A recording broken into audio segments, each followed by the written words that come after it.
Hare Krishna.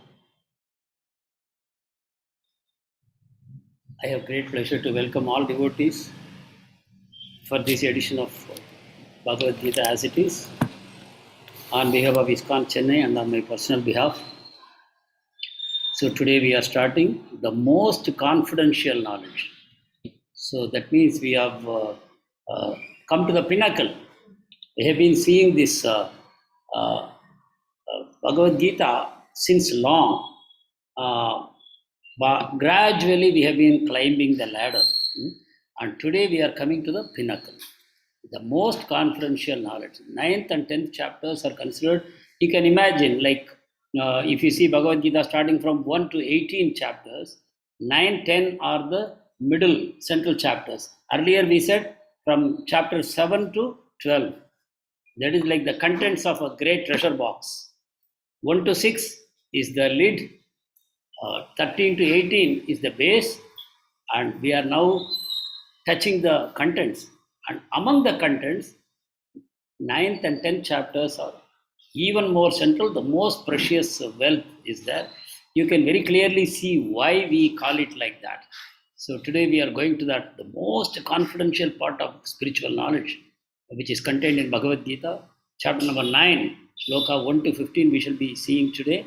And before that, kindly join me for the prayers to the Guru Parampara, to Lord Chaitanya Mahaprabhu, to Krishna, Radharani, all the wonderful souls and the Supreme Soul for their blessings, so that we will be able to comprehend what we are being spoken about. In fact, I am speaking, I should also get deeper realizations, and you are listening, you should also get deeper realizations.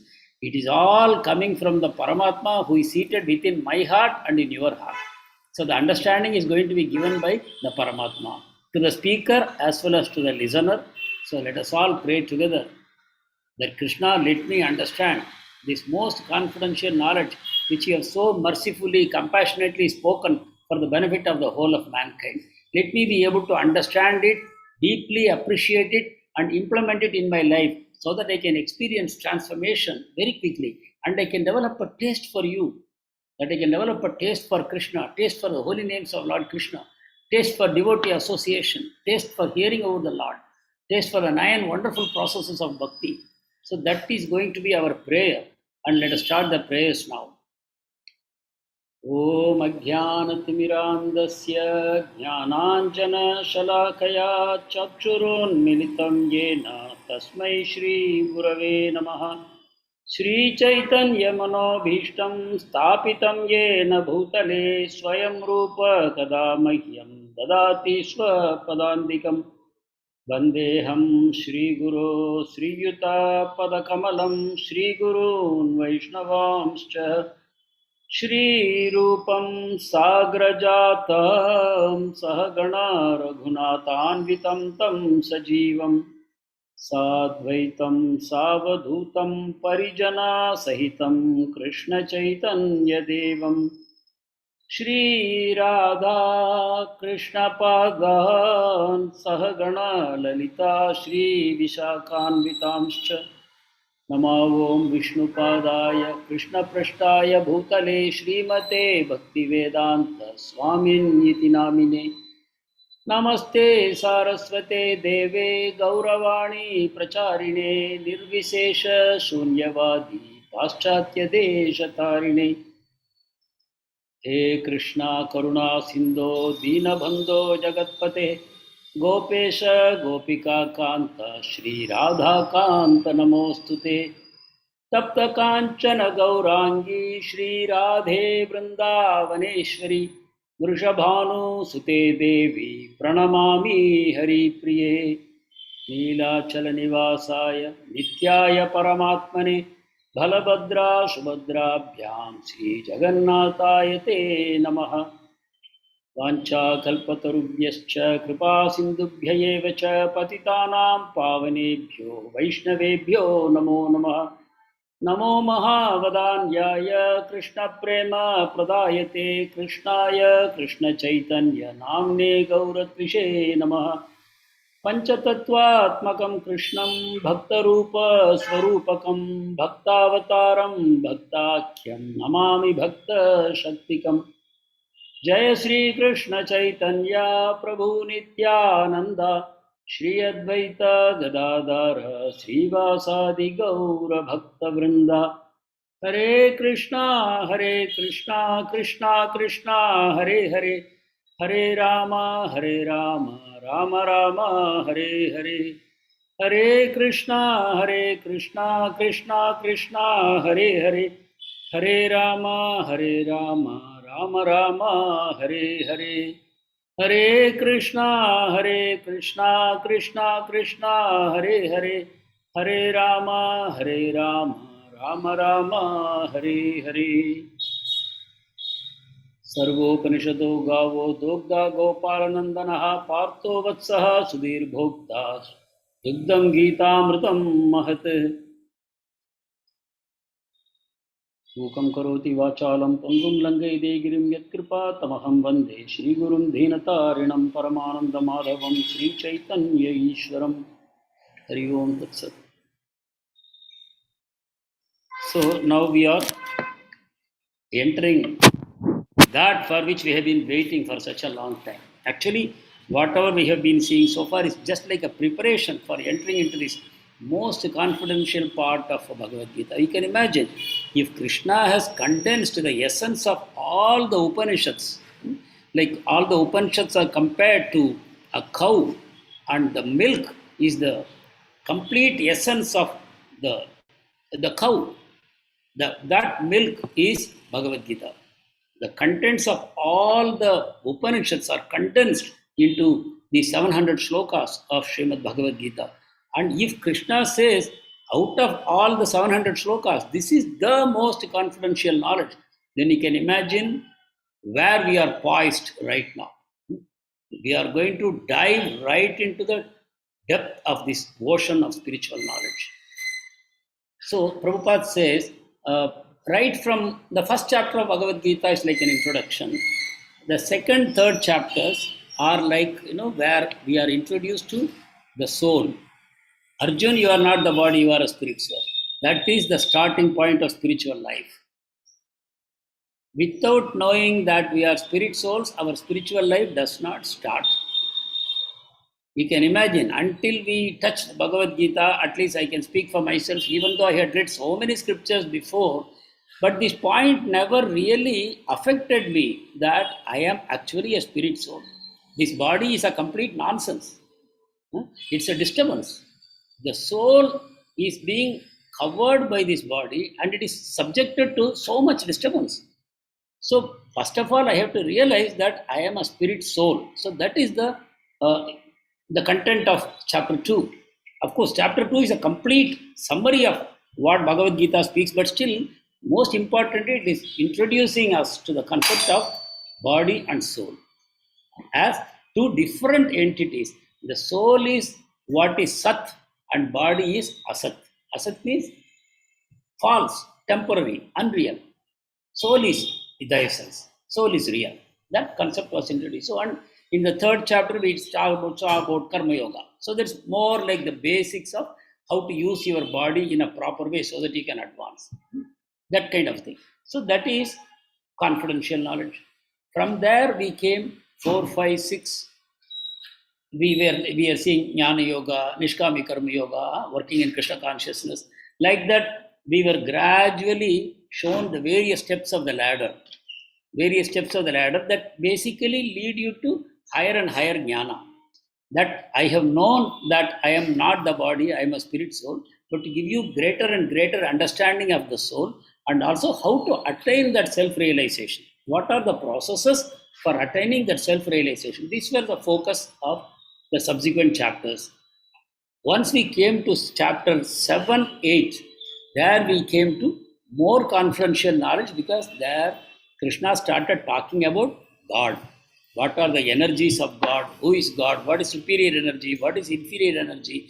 What is the standing of the soul? What is the link between the soul and the super soul? And how these energies are affecting him? Like that, Krishna started describing the supreme. So that is called more confidential.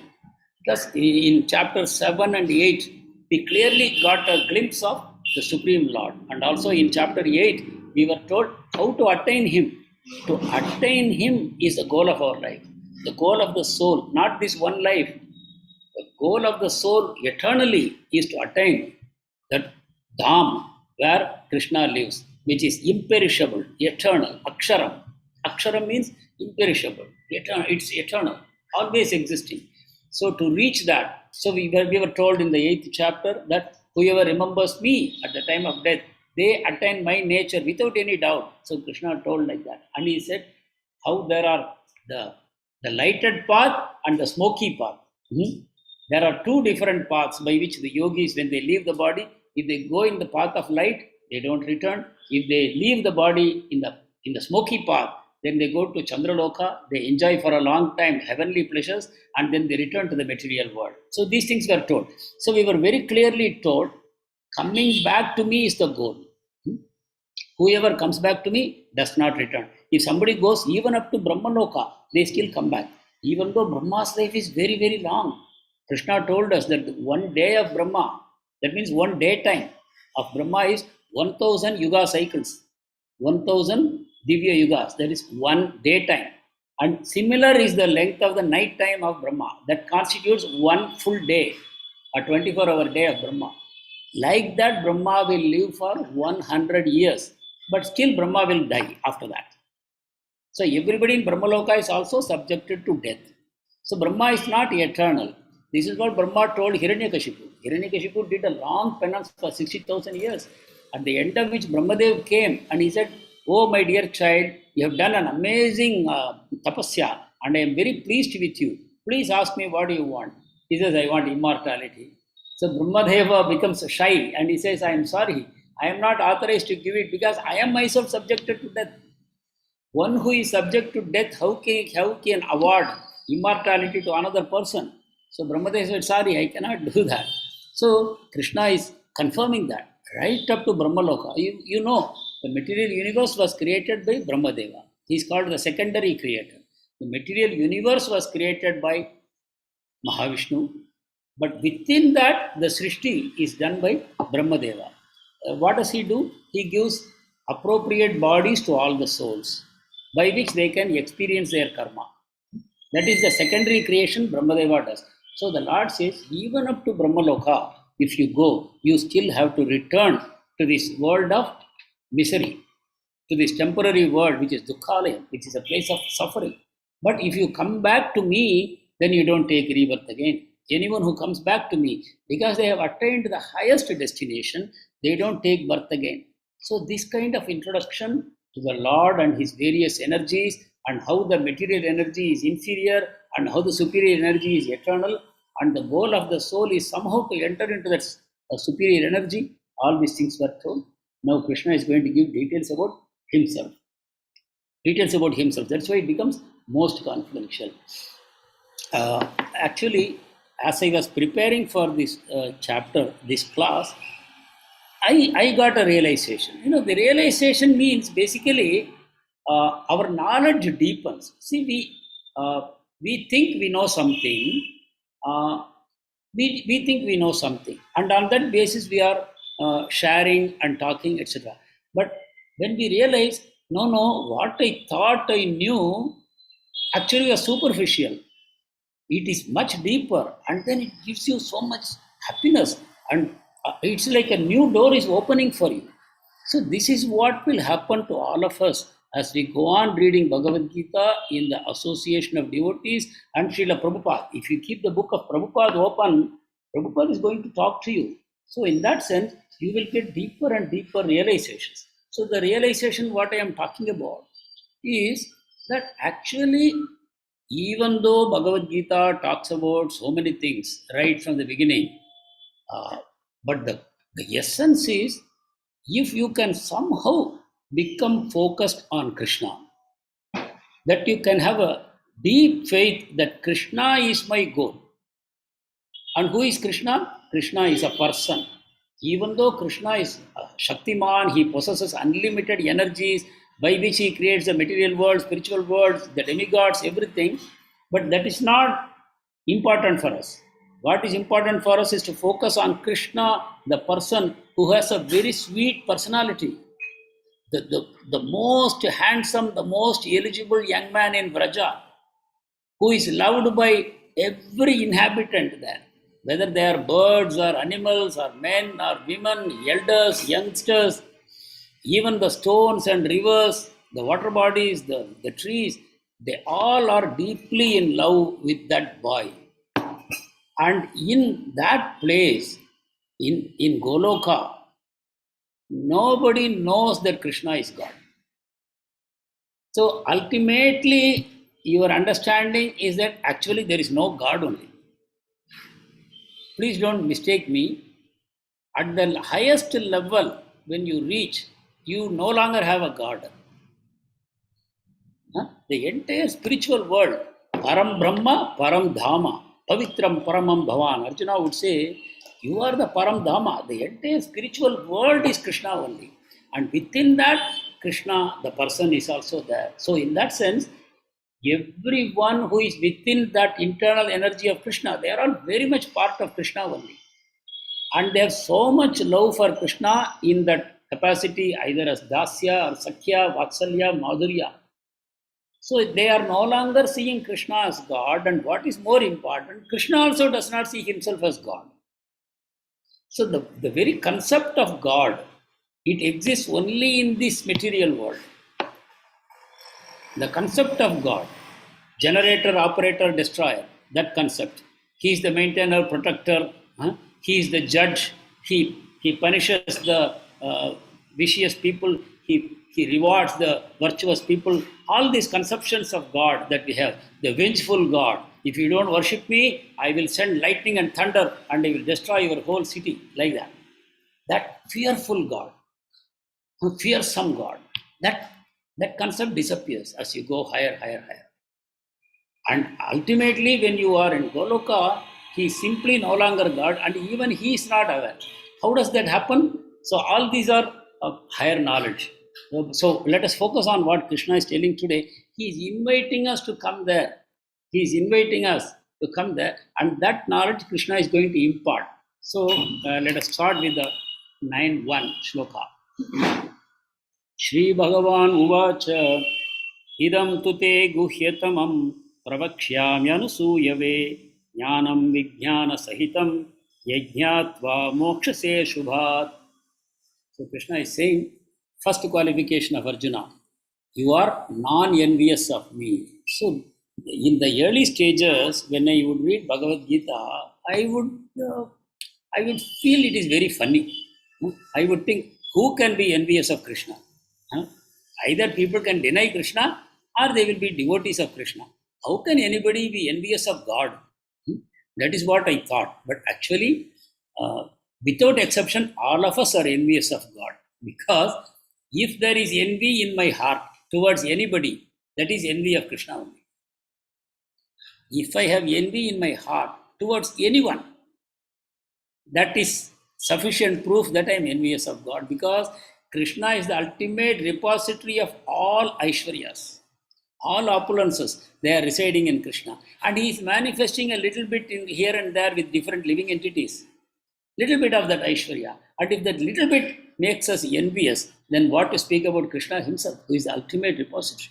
So when you see opulence in someone, you should see Krishna there, and you should give up your envy. Krishna is Bhoktaramiketapasham Sarvalokamaheshwaram Suhridam Sarvabhutanam Dhyatva Mam Shanti Mrichati. Krishna is ultimate well-wisher of all of us. So why would anybody envy someone who is the well-wisher? And it is Krishna who is manifesting his glories through so many living entities. Somebody is exhibiting fame, somebody is exhibiting beauty, somebody is exhibiting wealth, somebody is exhibiting great level of knowledge, somebody is exhibiting great power and influence, and somebody exhibiting renunciation. All these people are actually exhibiting some opulence of Krishna. So if anybody makes me envious, somebody is a great stage speaker, or somebody is a great actor, or somebody is a beautiful dancer, and if I become envious of them, all these are simply glimpses of the glories of Krishna. So Krishna telling Arjuna, you are non-envious of me, means that Arjuna is non-envious of everyone. He is a person who is totally free from envy. That means completely satisfied in himself. And how that satisfaction comes? Just by being connected to Krishna. That is what gives you that feeling of complete satisfaction. So here Krishna is saying, because you are not envious of me, I am going to give you this most confidential knowledge and realization. So knowledge and realization, I would request some of you to unmute and tell me what is the difference between knowledge and realization. I would like to take at least a few answers. Hare Krishna.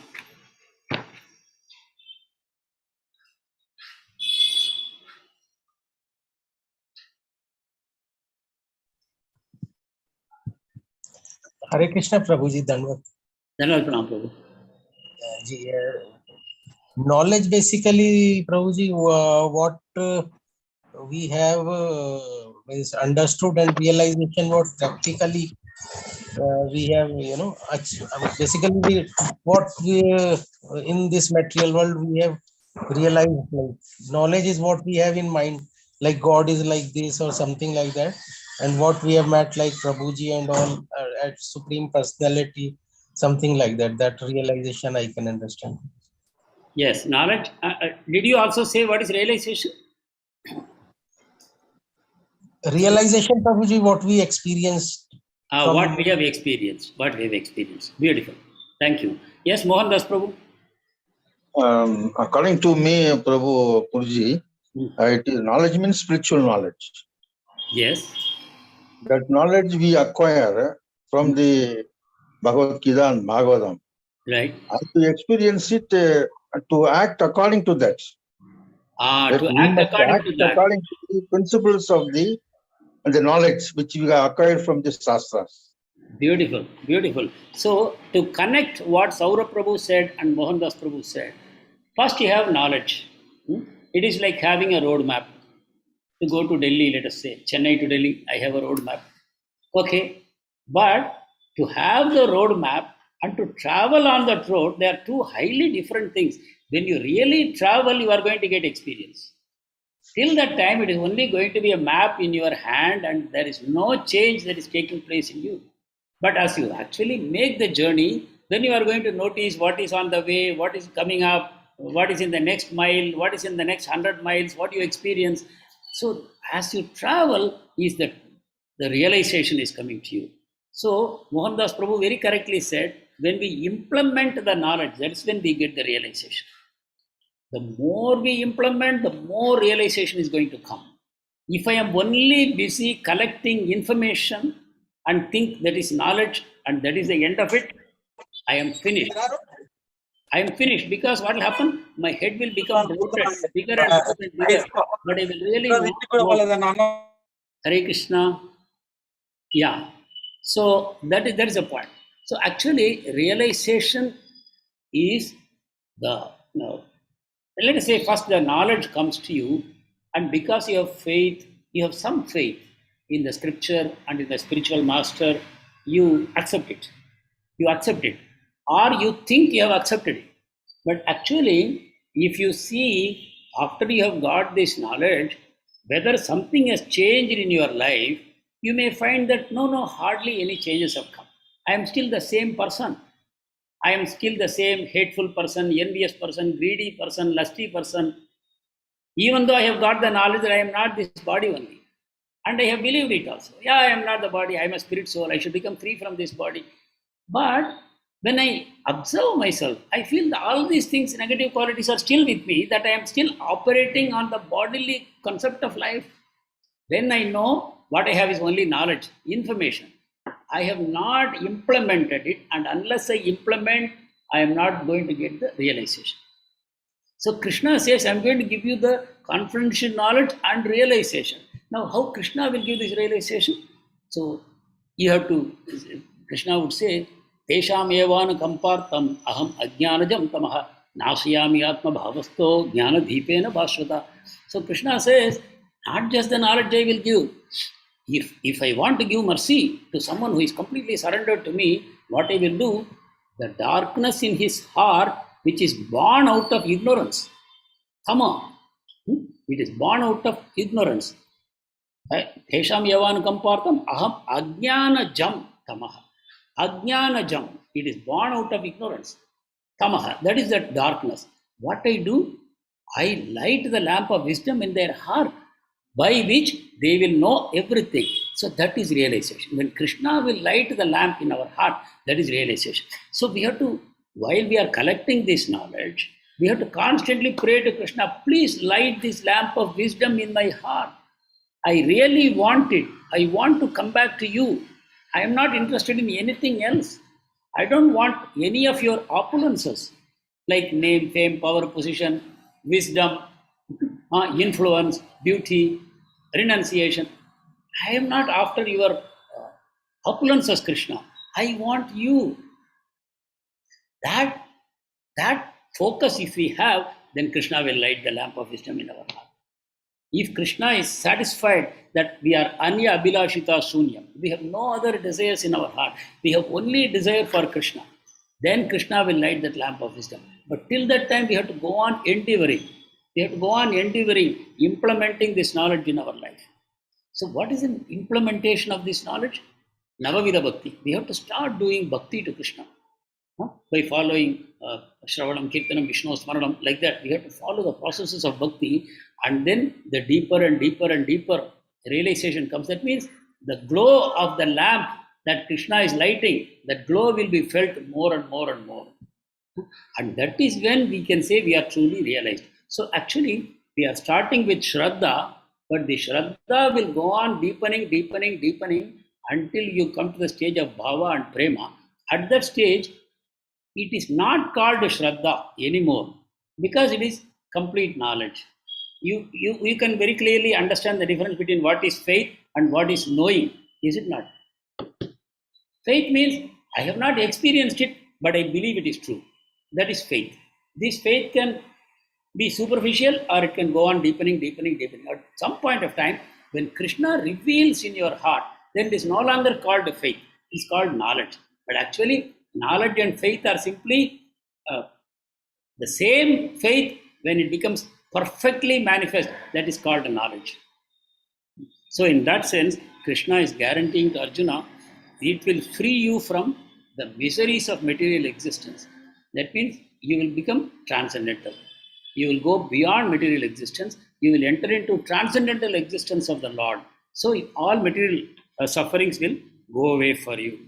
So this is what Krishna is saying. Moksha se ashubhat. You see the last two words. It will liberate you from ashubha. There will be no longer any inauspiciousness in your life.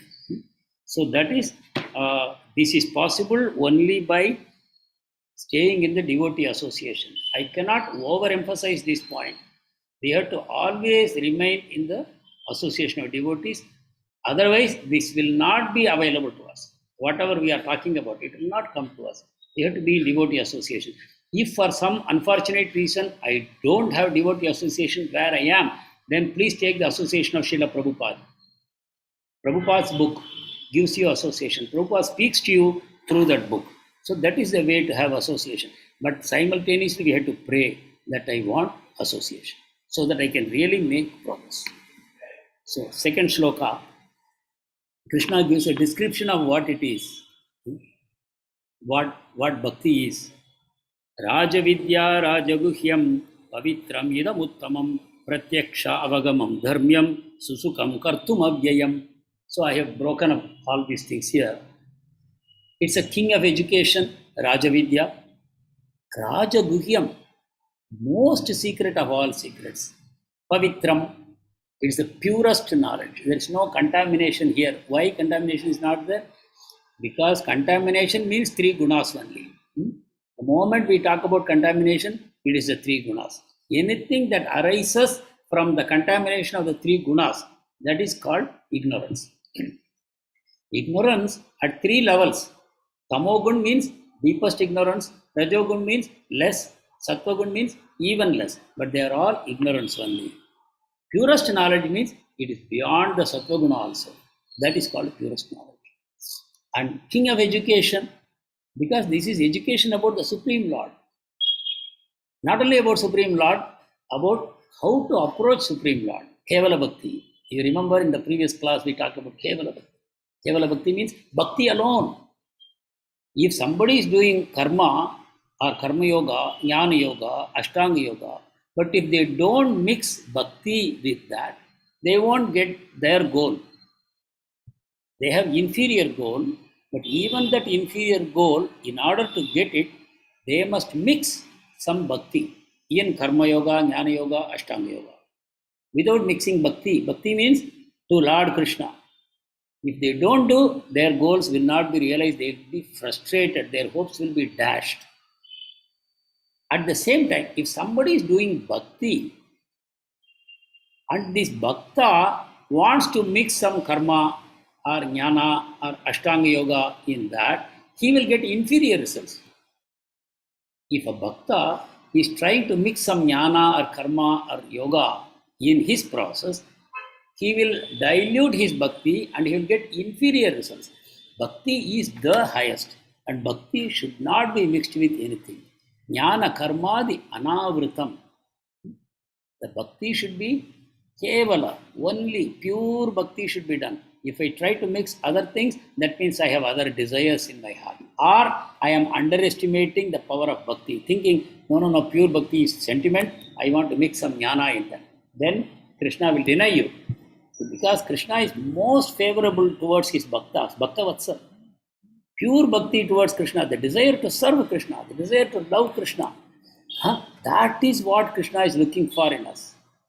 Whatever you do, if you mix a little bhakti in that, it is that bhakti which the Lord is accepting. Nothing else. It is a bhakti that the Lord is after. So if you do completely bhakti only, imagine how much you can please the Lord. So that is the most secret of all secrets. What is that? That Lord is a person. Just like you and I. Nityo Nityanam Chetanah Chetananam Eko Bahunam Yo Vidadati Kaman. There are unlimited living entities we have seen, from animal, plant and human to demigods, devatas, rishis. So many, they are all living entities only. But among all these living entities, there is one living entity. Very special living entity. Why he is special? Because this one living entity is fulfilling the desires of all other living entities. How powerful this living entity. That one living entity.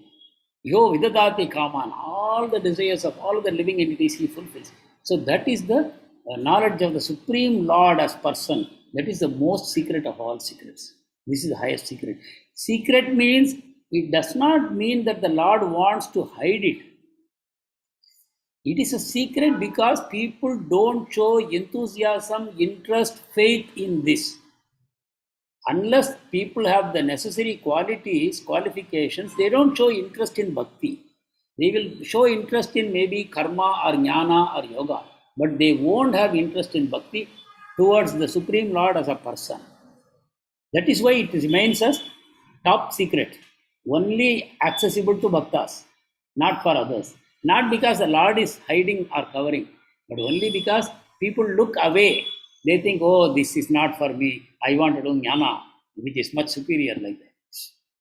And this is purest knowledge, I told, because it is transcendental, beyond the gunas. And it gives direct perception of the self by realization. You can experience the self. That is called self-realization. Directly. How do you experience the self? Jivera Swarupa. You will experience the Swarupa of the soul. We have been telling all along that we are souls. But we have not experienced the Swarupa of the soul. But when you do bhakti to the Supreme Lord, then you will experience your Swarupa. What is that Swarupa? Krishnera Nitya Dasa. You are, the soul by its nature is eternally the servant of Krishna. So that you will experience by performing bhakti, pure devotion. So 9th chapter is all about pure devotion. And about that pure devotion, Krishna is giving all these explanations. You will experience yourself as part and parcel of Krishna, as his eternal servant. That experience is given only by bhakti. The other processes like karma, jnana, actually karma will lead you to jnana, that's all. Karma will lead you to jnana. Nishkamya karma will lead you to jnana. And jnana will lead you to bhakti. And bhakti will lead you to Krishna. Same with when you do jnana yoga, again you come to bhakti yoga and then reach God. Ashtanga yoga, again you have to reach bhakti yoga, then you can reach the Lord. Otherwise, no. So the visa for entry into the Supreme Lord's abode is only through bhakti. Otherwise, visa will not be issued. Nobody can enter. They can go to Brahma Jyoti, to the impersonal effulgence of the Lord, but they cannot enter into a spiritual dham and be face to face with the Lord and exchange love with Him directly. That's not possible. So, direct perception of the self, bhakti will give. And it is a perfection of religion. We have to know. There is something called dharma. We always talk about dharma. There is a Phalashruti in Vishnu Sahasranam. Sarva agamanam achara pratamam parikalpade achara pratamo dharmo dharmasya prabharachyutaha. Like that. In Vishnu Sahasranam, we see this. That means among Sarva Agamana, out of all the Agamas, Achara is most important. Out of all the Achar, that means way of life, Dharma is most important. Dharma means our Varnashrama. You have to understand what is my position. Brahmachari, Grihastha, Vanaprastha, Sannyasi, Brahmana, Kshatriya, Vaishya, Shudra. Accordingly, you have to live your life. That is the highest Achara, to follow the Dharma. But among the Dharma also, it says, Dharmasya Prabhu Achyutaha. The Lord of Dharma is who? Achyuta. He is the one who gives this Varnashrama system. So he is the Lord of Varnashrama also. But what is the perfection of that religion? Religion means here we are talking about Dharma. In English, we don't have a better word. So Dharma, the perfection of Dharma is Jaiva Dharma. Our Varnashrama Dharma is for the body. Body is Brahmachari, Grihastha, Vanaprastha, Sannyasi, Brahmana, Kshatriya, Vaishya, Shudra. These are all bodily identifications. But once you go beyond body, then you see you are the soul. Then what is the perfection of the soul? That is this. This knowledge is the perfection of the soul. So that's why it's called Jaiva Dharma, the Dharma of the soul. And it is everlasting. Once you come to the path of bhakti, Neha Vikramanashosti, Pratyavayo Navidyate, Swalpamapyasya Dharmasya, Trayate Mahato Bhayat. So once you have entered into the path of bhakti, you have now started accumulating your bank balance. Nothing is going to be lost from hereafter. It is forever. So everlasting. Whatever progress you make in the path of bhakti is permanent. It will never be lost by you. And ultimately, it is joyfully performed. Susukam kartum aviyam. There is nothing else which is so easy and joyful to perform. Imagine going and doing jnana yoga or ashtanga yoga, leaving everything, practicing complete celibacy, rejecting all the pleasures of life in the name of vairagya, going and sitting in a cave away from human inhabitation and living on fruits and roots and things like that, and constantly meditating and trying to control the mind. What is the joy? It is so painful, and there are so many distractions. Until you get the result, there is no joy there. But bhakti is not like that. In bhakti, we are not practicing vairagya. We are not disengaging our senses from sense objects. Rather, whatever sense objects are there, we are enjoying them, saying, these are the properties of Krishna. This is the Aishwarya of the Lord, and I want to unite this Aishwarya with the Lord. So you make a big house for Krishna, make a nice altar in the center. Whatever your family, they are the servants of Krishna. Whatever you have, you engage in the service of Krishna, then you become a nice devotee. Or whatever Krishna has, you want to take away, then you are Ravana. Ravana wanted to take away Sita. She is the property of the Lord, Ram. So that is where the Bhakta and Ravana, they differ. Hanumanji, he was trying to reunite Sita Devi with Ram. That is what a Bhakta does. Bhakta wants to see the Lord united with his opulences. That is the way a Bhakta operates. So it's joyfully performed. Shravanam, Kirtanam, Vishnu, Smaranam, Pada Sevanam, Archanam, Mandanam, Dasyam, Sakyam, Atmanivedanam. All these processes. There are further 64 angas of bhakti that Rupa Goswami talks about in the Bhakti Rasamrita Sindhu. All these are joyfully performed. The most neophyte devotee to the most advanced devotee, everybody can relish every simple aspect of bhakti. So that is the amazing introduction Krishna is giving only in this chapter. He did not say it in any other chapter. About this chapter only, the Lord is saying all this because He's going to talk about the Lord, his nature, his characteristics. So here Prabhupada is emphasizing, once somebody comes to bhakti, immediately Shubhada, it brings auspiciousness to him. And Kleshagni, whatever because of past karma he has to suffer, it is all destroyed. So bhakti is Kleshagni, it destroys all the inauspiciousness of so many lifetimes. And Shubhada, it lights auspicious, the lamp of auspiciousness in your life. So it becomes joyful from the very beginning. Third shloka. अश्रद्धधाना पुरुषा धर्मस्यास्य परन्तप अप्राप्य मां निवर्तन्ते मृत्यु संसार वर्त्मनि. Those who are faithless in this devotional service cannot attain me. They will remain subject to repeated birth and death. This is what Krishna is telling. So, when you come to bhakti, you should come with a little shraddha. Jesus Christ would tell his disciples that if you have only the faith the size of a mustard seed, that much faith only, if you command the mountain to jump into the ocean, it will obey you.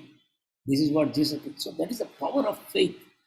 So if we are all here, we have all gathered here with faith, that is our greatest wealth.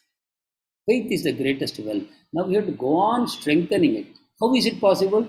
Only by devotee association. If you go out of devotee association, it will become covered over. It will become covered over. You won't lose it, but it will become covered. And then again to remove the covering, it may take a long, long time. So this is the power of faith. Why we emphasize so much of faith? Because realization is some distance away. Once you have realization, then there is no question of faith. But to attain that realization, you have to travel the road, right? You have to practice sadhana. See, in order to continue that sadhana, you need that faith. With that faith only, you are going to come into sadhu sangha, in the association of devotees. And then they will teach you bhajana kriya, how to practice bhakti. And then you will start experiencing realization gradually.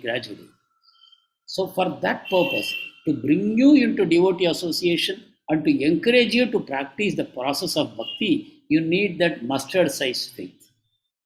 Without that, a person will not enter into the bhakti path. He will go to so many other paths, but he will not come into bhakti.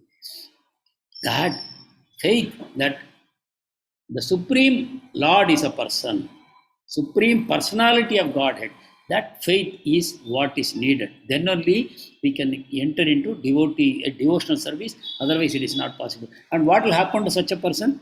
They keep on taking birth and death. That cycle, mrityu samsara vartmani. They keep on coming back to this world which is full of birth and death. They have no. So please remember, faith is important. But if you ask me what to do, I don't have faith. Then what can be done? Can anybody answer this question? Hare Krishna.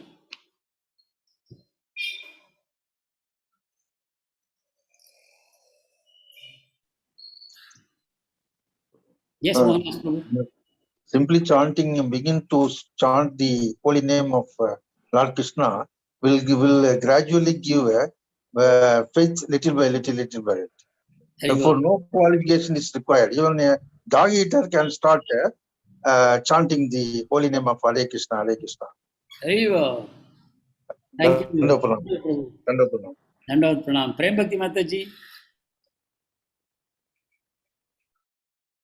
I was very eager to hear Mataji. Shiv Kumar Prabhu, yes. Hare Krishna Prabhuji, Dandavat Pranam. In my view, Prabhuji, any activity towards spirituality, like going to temples or simply listening to some music, chanting Hare Krishna Mahamantra, any activity will definitely raise the faith. Thank you. Yeah, that's right. That is my view. Yes. Thank you, Prabhu. Padmini Mataji. Hare Krishna, Prabhuji. Hare Krishna. Prabhuji, I think listening to other devotees' experiences really has an impact on people. It creates faith, even if people don't have faith. if they listen to somebody's experiences, real life experiences and all, I think faith will be created by the grace of Krishna. Perfect, perfect. Thank you, Mataji. Saurabh Prabhu.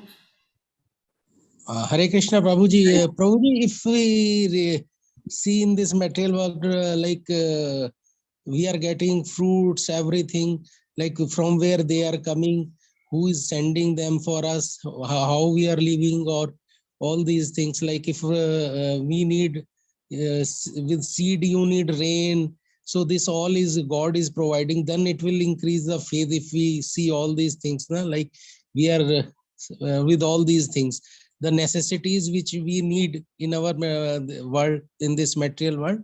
So this everything is arranged by God, like free of cost for us to take care of their child. Something, so it may increase the faith, like who is doing all this, then everybody will trust. Ji. Wonderful, wonderful. Yes, Krishna said all these things in 7th chapter also. How to see Krishna in everything. Yeah, with the light of the sun, the light of the moon, everything comes from me, like that.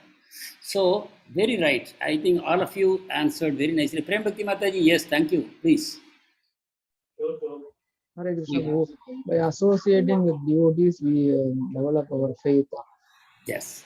And then by attending various functions like Janmashtami, Rath Yatra, so those who are not having faith, we will try to make them at least hear the holy name in Sankirtan, in the festivals. So that will increase their faith. Wonderful. Mataji should definitely know, because she is Prema Bhakti Lata Mataji. She is only name, Prabhu, only name. That is underlined. You have made so many of us devotees, so that name is most appropriate. Saudamani Mataji.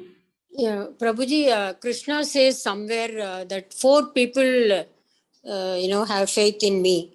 Like someone who is distressed, and somebody is seeking knowledge, and someone who is, I don't remember, but 4 types of Inquisitive. people. Someone who is inquisitive and someone who has Inquisitive.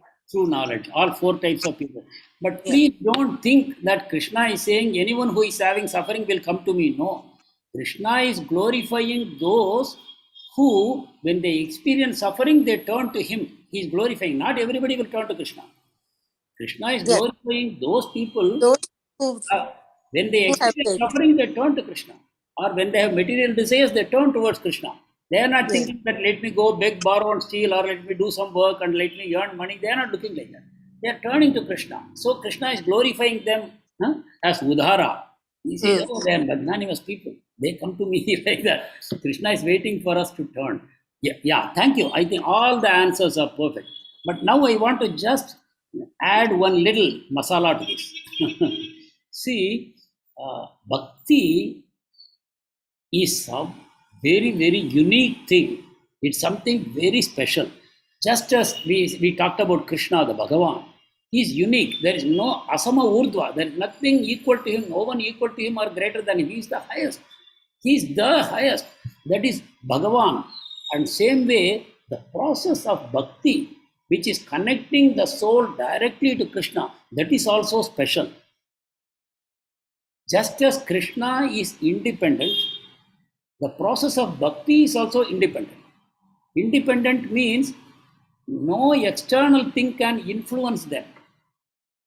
Krishna is totally independent. You cannot say, Krishna, I have been doing chanting for 40 years, now you have to give me darshan. No way you can compel Krishna that I have done this, now you are bound to give me this. Krishna is never bound like that.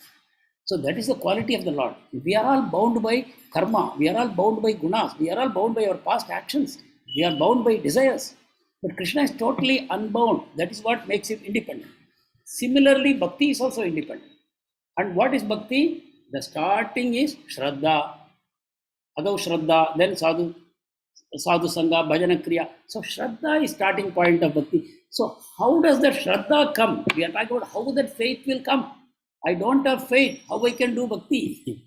So the answer comes that bhakti is totally independent. There is nothing you can do to get bhakti. This is Vishwanath Chakravarti Thakur very nicely explains in Madhurya Kadambini that if you have come to bhakti, consider yourself extremely fortunate. Brahmanda Brahmite Konu Bhagyavan Jiva, Guru Krishna Prasade Paya, Bhakti Lata Bija. What is that Bhakti Lata Bija? Shraddha, faith. That faith is sown in the heart of that fortunate soul. Unlimited souls are wandering all over the universe in so many 84 lakh bodies.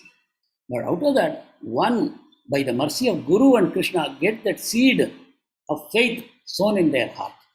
So, this Shraddha itself is a gift. We should cherish it. We should be extremely grateful that out of unlimited number of souls, I have been chosen to give this seed of faith.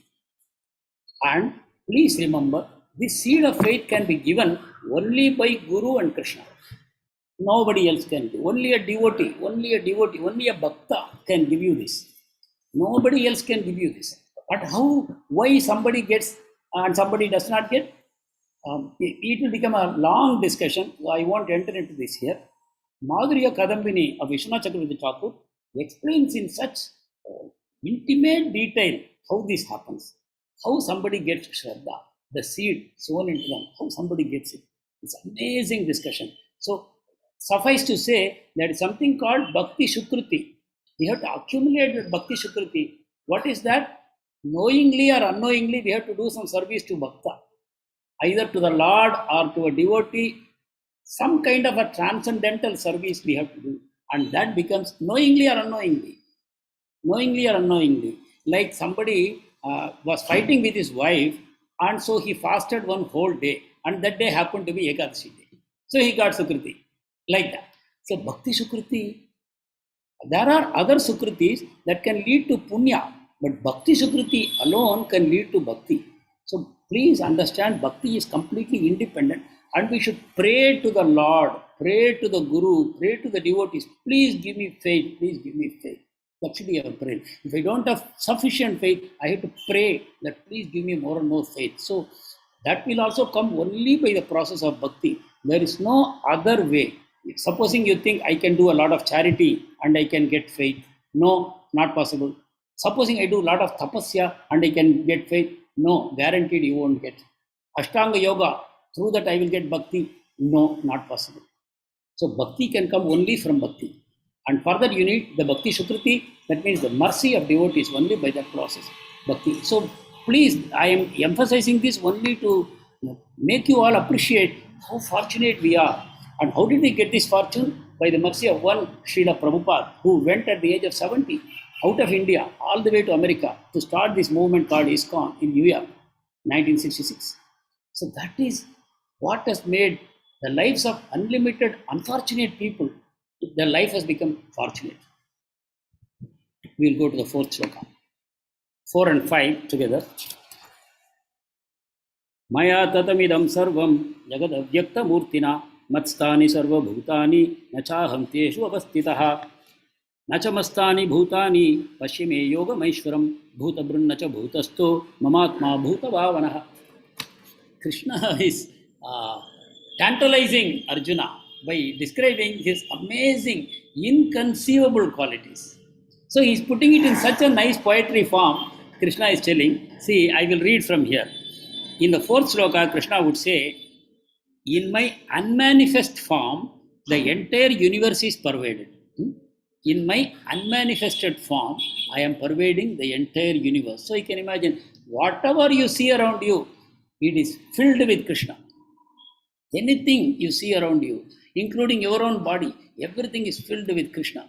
Nothing can exist without Krishna. The planets are floating in the sky, the suns, the moons, the planets, they are all floating in the sky. How they are floating? Because they are pervaded by Krishna. If Krishna is not there, they will fall. Prabhupada would say nicely about this. Because Krishna is present, they are all floating in the sky. Scientists are trying to understand how all this is happening. Because they neglect Krishna, they will never know. It is by the presence of Krishna, the life within, that is keeping them alive. So Prabhupada will give nice examples to prove this. You have to listen to Prabhupada for all these things. How he, when he reads this sloka, how he dives deeply into the meaning. So please understand, Krishna has an unmanifested form also. Unmanifested form in a material sense. Materially, we know there are manifest and unmanifest forms. Say, for example, the atmosphere around you is filled with atoms, but they are not visible to you. The atoms have to come together as molecules. The molecules have to come together into some kind of an element, and when there is sufficient collection, then only they become manifest to you, and then they become manifest in the form of living things and non-living things.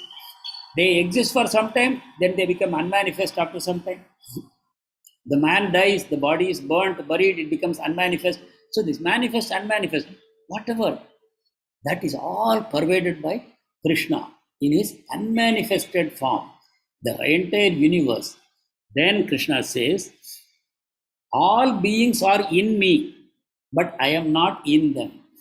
After saying, I am pervading everything, so Krishna says, naturally that means everything is existing in me. Because I am pervading in everything, so everything has to exist in me only. So I am the adhara, I am the supporting for everything. But then he's saying, but I am not in them. I am not present in them. They are present in me, but I am not present in them. That means he has provided the support for everything, but he himself has not come into that. The point he is making is he is not affected by what is going on. He is not present in them, means he is not affected by their experiences. He is not affected by what they are experiencing. Then, in the next sloka, he will again contradict himself. Nachamatstani bhutani pashyame yogamaishwaram. But I am not in them. First he said, all beings are in me, but I am not in them. Then he says, the entire creation is not resting in me. First he said, all beings are in me, but now he is contradicting. But entire creation does not rest in me. Then Arjuna is confused. Arjuna says, what is this, Krishna? One shloka to the next shloka, you are contradicting yourself. Then Krishna simply will reply like this, behold my mystic opulence. That is my mystic opulence. Otherwise, why am I God? Unless I possess some opulence which you cannot even understand and comprehend, then what is the point in claiming I am God? I have such extraordinary powers. So I can say these contradictory statements, and they are both true. I first said, all beings are in me. Then I am saying, but the creation is not resting in me. And that is because of his mystic opulence. I maintained all the life. And I am present everywhere. But I am not present in this creation. I am not present in this creation. I am the source of this creation. But I am not in this creation. I am not part of this creation. From me, everything has come. But I am not bound into this. That he will explain further in the 6th shloka very beautifully. Let us go to the 6th shloka. Yatakasha sthito nityam vayu sarvatra go mahan tatha sarvani bhutani matsthani iti upadharaya. So he gives this nice example. You all know what is sky. Can somebody explain to me what is sky simply? Hare Krishna. Very simple question. What is sky? Akash Prabhuji. Yeah, what is Akash Prabhu? You are simply giving me in another language. Prabhuji, 5 bodies created by 5 that. Yes. Agni, Vayu, Akash. So what is it? What is that Akash element? Akash element is. Prabhu, is it cosmic energy? Sorry? Cosmic energy. Cosmic energy. No, that is also confusing. Kali Kumar Ghosh Prabhu. Yes, Prabhuji, in language of science, it is the space around us. It is called ether. Prabhu. We say ether. That means where there is nothing, ether is there still. Ether is there. When we say vacuum, not that it's a vacuum, ether is there. So when we say sky, please don't think it is a sky, the blue sky that we are seeing above us. Space is what is meant by Akash. Space. So you can imagine, no object can exist unless there is some space to occupy. If I have a shelf, I have some space in the shelf, I keep different objects there. When I run out of space, then I cannot keep any more space, any more object in that shelf. So the shelf is giving me the space, and that is called Akash. The entire, first it is Akash that comes out, then only the objects can come. Is it not? That is why we say first it is Akash is created out of the 5 elements. Then from Akash we get air, then fire, then water, then earth, like that. So that Akash is actually everywhere. If you ask me, or if I ask you, please show me the sky, you should not ask me, sir, please come out of the room, I will show you the sky. Huh? Not like that. The room is very much in the sky only. The earth is in the sky only. The room is in the sky only. I am in the sky only. All objects are in space only. So space is inherent in everything. My body is in space, and space is also in my body. So that is the amazing thing about it is also what you can mystic opulence. Krishna's mystic opulence. The creation of space itself is Krishna's mystic opulence. So Krishna is giving this example. See the wind, Arjuna. It is blowing everywhere. But where it is blowing? It is blowing within the space only. The space is accommodating all the wind, and the wind is blowing everywhere, but it is all resting in that space only. Is the space making any effort to support the wind? Imagine the space and wind. Wind is blowing, huge hurricanes, tornadoes, storms, they are blowing. But the space is simply undisturbed.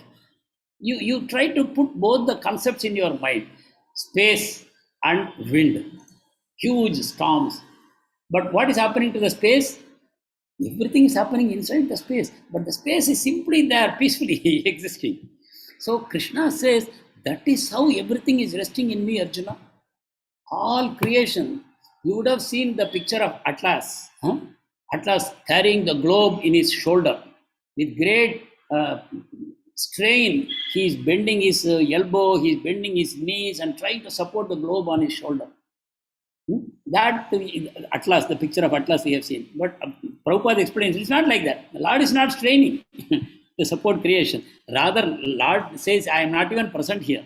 I am not even present here. But everything is working. How everything is working, the Lord will explain in the next shloka. So, very, very amazing. 9th chapter can be read and reread and reread to enjoy it. 6 is done. Okay, 7. Sarvabhutani kaunteya prakritim yanti mamikam kalpakshaye punastani kalpadau vishrujamyaham. So Krishna says, at the end of the millennium, all material manifestations enter into my nature. And at the beginning of another millennium, by my potency, I create them again. So, in fact, every time Brahma dies, the entire prapancha, it returns into the Supreme Lord. Everything goes back, including Brahma and all creation, what we call the Pradhan, Mahatattva, everything enters into the Supreme Lord and they go out of existence, unmanifest. But then again, when Brahma is created, all these things come back into existence. And who is doing all this? Krishna says, I am doing. Actually, it is all coming from Mahavishnu. But that Mahavishnu is an expansion of the expansion of Krishna. So that way, Krishna says, they are all created by me again and again. Prakritim swam avashtabhya visrujami punah punah bhutagramam imam krishnam avasam prakriter vasat. So Krishna says, the whole cosmic order is working under me. Under my will, they are manifested again and again, and they are also annihilated again and again. So this amazing material opulence, the variety, what we see here, they are created by the will of Krishna. When Krishna wills, they come into existence. And when Krishna wills, they go out of existence. And please remember, when Krishna wills them into existence again, not that he has to build by block by block, brick by brick. No. As he desires, they manifest completely. Completely they manifest. There is no effort on the part of the Lord. When the Lord wills, his unlimited energies manifest it immediately. It's not that there is some effort involved, unlike in the case of us. So, 9th shloka. Nachamamtani karmani nibadnanti dhananjaya udasena vada asenam asaktam teshu karmasu. So, this is the most important part. Krishna says, even though I am constantly engaged in all these activities, should they not bind me? We are ordinary individuals doing very little activities. Compared to Krishna, we do small, small things. But then we become bound by karma. We are doing activities with some desire, and then we become bound by the reactions of our activities. So if Krishna is doing so much, why he is not getting bound? So Krishna says, "O Dhananjaya, all this work does not bind me. I am ever detached from all these material activities, seated as though neutral." So within this material world, Krishna is all pervading. He is existing everywhere, but he is neutral. As though neutral. That will take another class, we will talk about it. He is not interested in what is going on here. Whatever is going on here is by the desire of the individual souls. That's what. The entire operation of this material world is dictated by the desire of the individual soul. Krishna is just enabling. Krishna is the enabler. If Krishna was not there, our desires cannot be fulfilled. But because Krishna is present as our Paramatma, our desires are getting fulfilled, but Krishna has no desire in this. Krishna is neutral. He is sitting in us like the judge, like the witness. He is not interested. So it doesn't bind him. One more reason it doesn't bind him, we see in the 10th shloka. Maya Dyakshena Prakriti Suyate Sacharacharam Etunanena Kaunteya Jagad Viparivartate. Please memorize this shloka, very important one. This material nature, which is one of my energies, is working under my direction. It produces all moving and non-moving beings. Under its rule, this manifestation is created and annihilated again and again. So Krishna is now again introducing you to his energy. Krishna is the Shaktiman. Now he is introducing you to his energy. One of his energies, that is a material nature. Prakriti. Prakriti means nature, material nature. Maya Adhyakshena.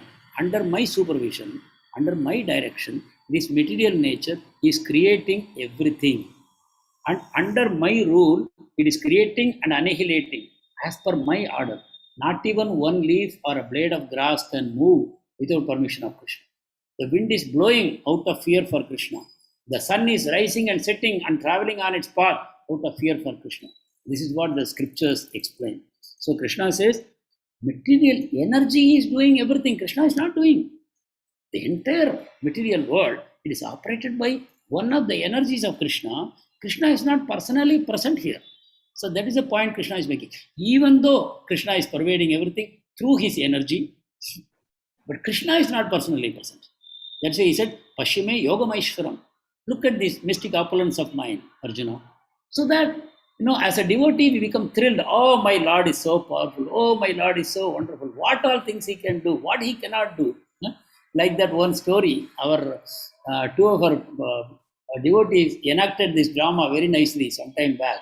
That is, one sage is there, one cobbler is there. Narada Muni goes and informs both of them the same thing. What he says, the Lord is passing an elephant through the eye of a needle. The sage says, you are joking, and he becomes very angry. How is it possible that an elephant can go through the eye of the needle? But the cobbler, he simply started jumping in joy and dancing, saying, oh, how glorious is my Lord. Narada Muni was surprised. Do you believe this? He said, what is the problem? Right now I am sitting under a banyan tree. The banyan tree produces such tiny fruits. And within that tiny fruit, there are thousands of tiny, tiny seeds. And out of each tiny seed, one whole banyan tree can come up. If my Lord can put such a huge banyan tree in one tiny seed, what is his difficulty in passing an elephant through the eye of needle? In one moment, he will accomplish that task. That is the kind of faith. So that way, the material nature is operating under the direction of Krishna, handling everything independently. There is no need for Krishna to direct every now and then. Krishna has said the purpose of this material creation. And material energy is doing it perfectly. We all know what is the purpose of this creation. So, material energy is doing that perfectly. 11th shloka. Avajananti mamudha manushim tanumashritam param bhavamajananto mama bhutamaheshwaram. This is a very important shloka. Please memorize this. Krishna is saying, fools make fun of me when I descend in the human form. Krishna comes in the human form like a little child stealing butter or stealing the clothes of gopis or telling lies to mother, saying, no, no, no, I did not eat, but they are all lying.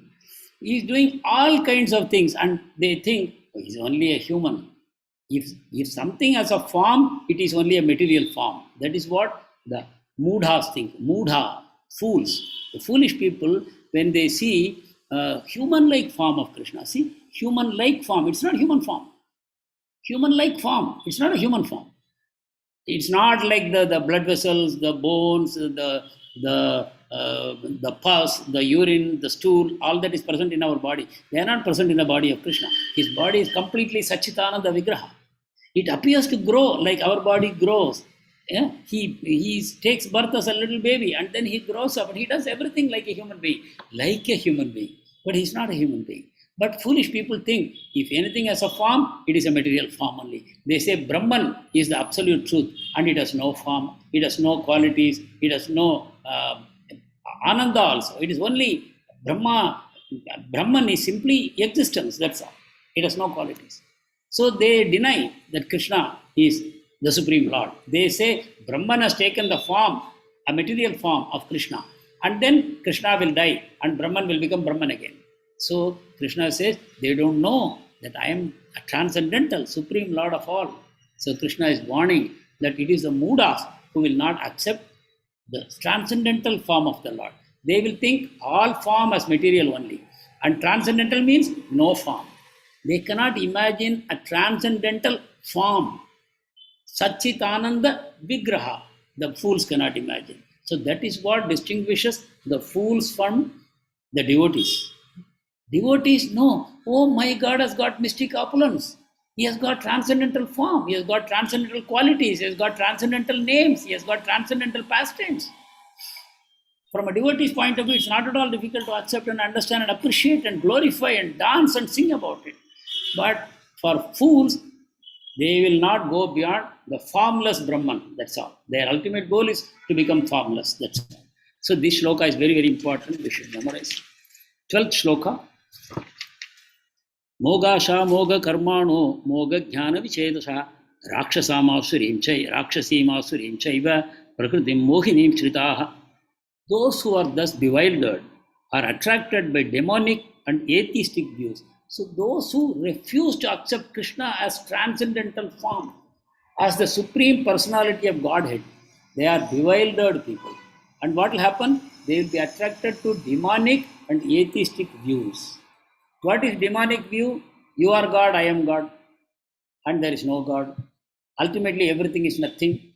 So they will become like that. They will become highly materialistic people. They will try to exploit whatever resources are there in matter, and they will claim, I am God, you are God. So these are the demonic atheistic views. These bewildered people are attracted by such concepts because they don't accept a transcendental form.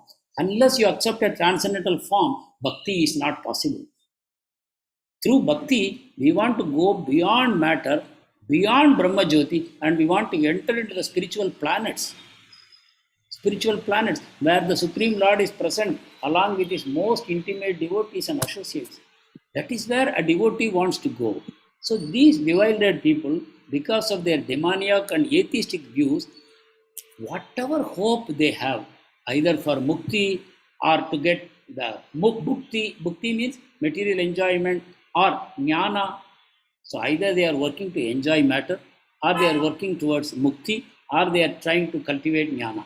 All this will be finished. They won't achieve any of these things because of the atheistic views that Krishna is a material form. Just by saying Krishna is a material form, all their spiritual life is finished. Not only spiritual life, material life is also finished. That's what Krishna is telling. They won't get mukti, they won't get the fruits of their work, and they will not get jnana because of these atheistic views. So to say Krishna is actually material form and Brahman is formless, you are an atheist if you make such a claim, and your spiritual life will be completely finished. 13th shloka. Now he is talking about Mahatma.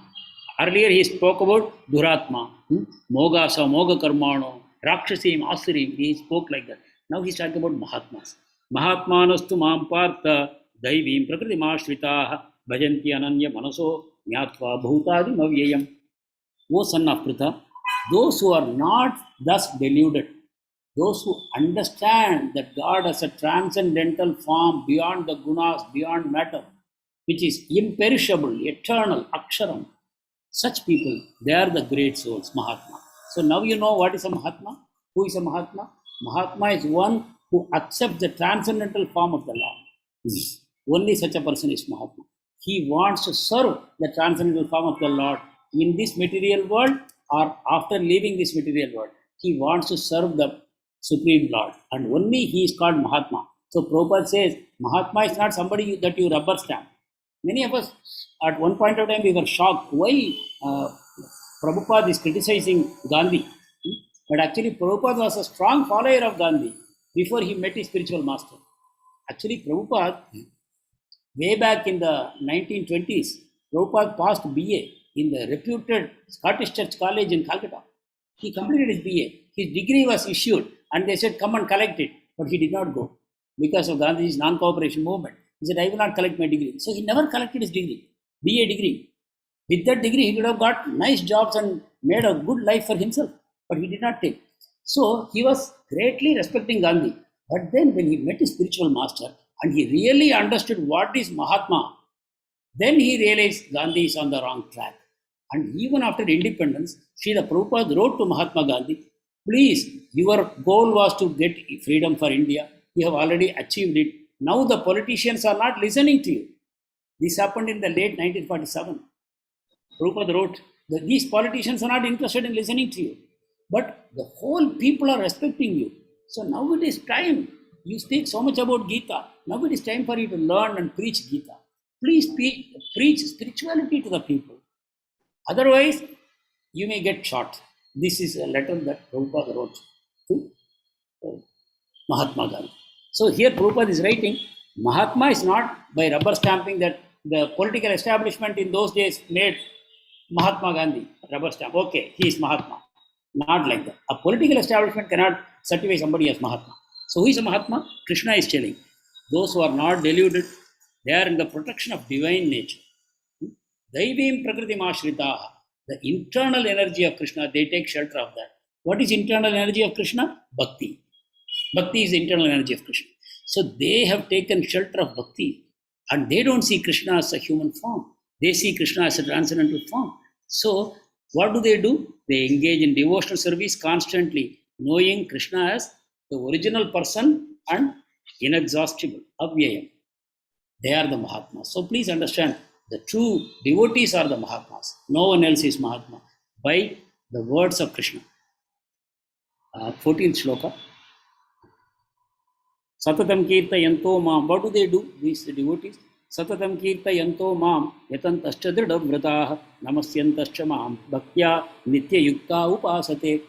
These great souls are always chanting my glories, endeavoring with great determination, bowing down before me. Perpetually they worship me with devotion. So what do the Mahatmas do? Not that they go non-cooperation movement, Quit India movement, Swadeshi movement, Satyagraha movement. Not like that. Rather, they are always chanting the glories of the Supreme Lord. And they are endeavoring with great determination. Anyway, I think some of you may still be having some doubts. Let me say this to you. When Srila Prabhupada met his spiritual master for the first time in Ultadanga in Calcutta, this is the question that Prabhupada asked. Our Prabhupada asked his future spiritual master. He said, you are asking me to preach in the Western world the message of Krishna, but who will listen to us? We are a slave country today. We are ruled by the British. So who will listen to us? So it is more important that we should fight for freedom now. At that time, Mahatma Prabhupada was a freedom fighter. He said, first let us become free from British rule. Then let us go abroad and preach. His Guru Maharaj straight away said, no, you are wrong. Independence of this country can wait. Always one country or the other is conquered and ruled and controlled by others. This will go on. This is the material world. It will go on all the time. But please remember, whether you are the ruler or the ruled slave, you are all spirit souls. Nobody is the ruler, nobody is the slave. We are all spirit souls. This knowledge is very much required. Today you will be a ruler and you will die. You may next birth become a slave. And a slave may become the ruler in his next life. This cycle is constantly going on. But it is important to liberate both the master and the slave. So Prabhupada was immediately convinced by the message of his guru. He instantly accepted him as his guru. So this is what happened. So deep meditation is required for us to give up all our misconceptions about the world around us. What is most important is bhakti, and bhakti is completely transcendental. So here Krishna is describing the Mahatmas. What do? They are always chanting Krishna's glories, endeavoring with great determination, bowing down before Krishna, and perpetually worshipping with devotion. This is the definition of bhakta. This is the key shloka of this chapter. Satatam Kir, this shloka also kindly memorize. And then we come to the 15th shloka, the last shloka for today. Jnana yajnena chapyan ye yejanto mam upasate ekatvena pradatvena bahudha vishwato mukham. Others. Now we have finished discussing about Mahatmas. About Mahatmas we have discussed in 2 shlokas. What do? They have taken shelter of the internal energy of Krishna. And because of taking that shelter, they are always chanting the glories of Krishna, always endeavoring to progress, to serve Krishna with great determination. They are always bowing down before Krishna, and they are perpetually worshipping with devotion. They have no other business. They have no other business. They are the Mahatmas. Now Krishna is talking about others who are also advanced souls, but they are not Mahatmas. So here Krishna would say, others. What do? They engage in sacrifice by cultivation of jnana yajna. It's called jnana yajna. They sacrifice by cultivation of knowledge. Or they are worshipping Advaita. That means there is no difference between me and God. Advaita. I am part and parcel of, not in that understanding. They are worshipping Brahman as one without a second. Just only one exists, Advaita. Advaita means there is only one, there is no two. So when there is only one, there is nobody to describe that one. Is it not? If there is a tree and I am there, I can describe the tree. But only the tree is there, then who can describe the tree? Similarly, Krishna is talking about such people who worship God as one, formless one. And there are others who worship themselves as one with the Supreme Lord. That means that is called Atma Grahangopasana. You have seen some famous people, I won't take the names, they will take the flowers and put on their own head, saying, I am worshipping my own Atma, because that is God. So they are inferior people. So Prabhupada is saying that. Or some people will concoct, worship me as one without a second, or as diverse in many. They will concoct different forms of God by their own imagination, and they will start worshipping them as God. Or ultimately, they will worship the entire Virat Rupa of the Lord, the entire creation as the form of the Lord. These are all inferior forms of worship. What does the Mahatmas do? They worship Krishna directly. 13th, 14th sloka, they worship Krishna directly. And others who are doing jnana yajna, who are worshipping, who are taking Advaita philosophy, or they are worshipping themselves as God, they are all inferior, but they also have the understanding that I am not the body. So Krishna is considering them as superior to others. They are not completely materialistic people, because they understand that there is something beyond the body. They understand that there is something beyond the body. Either they say, my Atma is the same as Brahman, there is only one, there is no two, or they worship the entire creation as Virat Rupa. That is that they understand that there is something beyond what is manifest. So that way, Krishna approves that, yes, they are also superior to the common materialistic and atheistic people. But Mahatmas, we should all try to become by taking the shelter of devotees and taking the shelter of Lord Krishna. Thank you very much. So with this, we come to the end of the session. This is for next class. Okay. So, Hare Krishna, Krishna Krishna, Hare Hare, Hare Rama, Rama Rama, Hare Hare, Hare Krishna, Krishna Krishna, Hare Hare, Hare Rama, Rama Rama, Hare Hare, Hare Krishna, Krishna Krishna, Hare Hare, Hare Rama, Rama Rama, Hare Hare. Thank you very much. I think we are well past our time. Maybe one or two questions we will take and then we'll meet next week. Thank you very much. Is there anything that we clarified?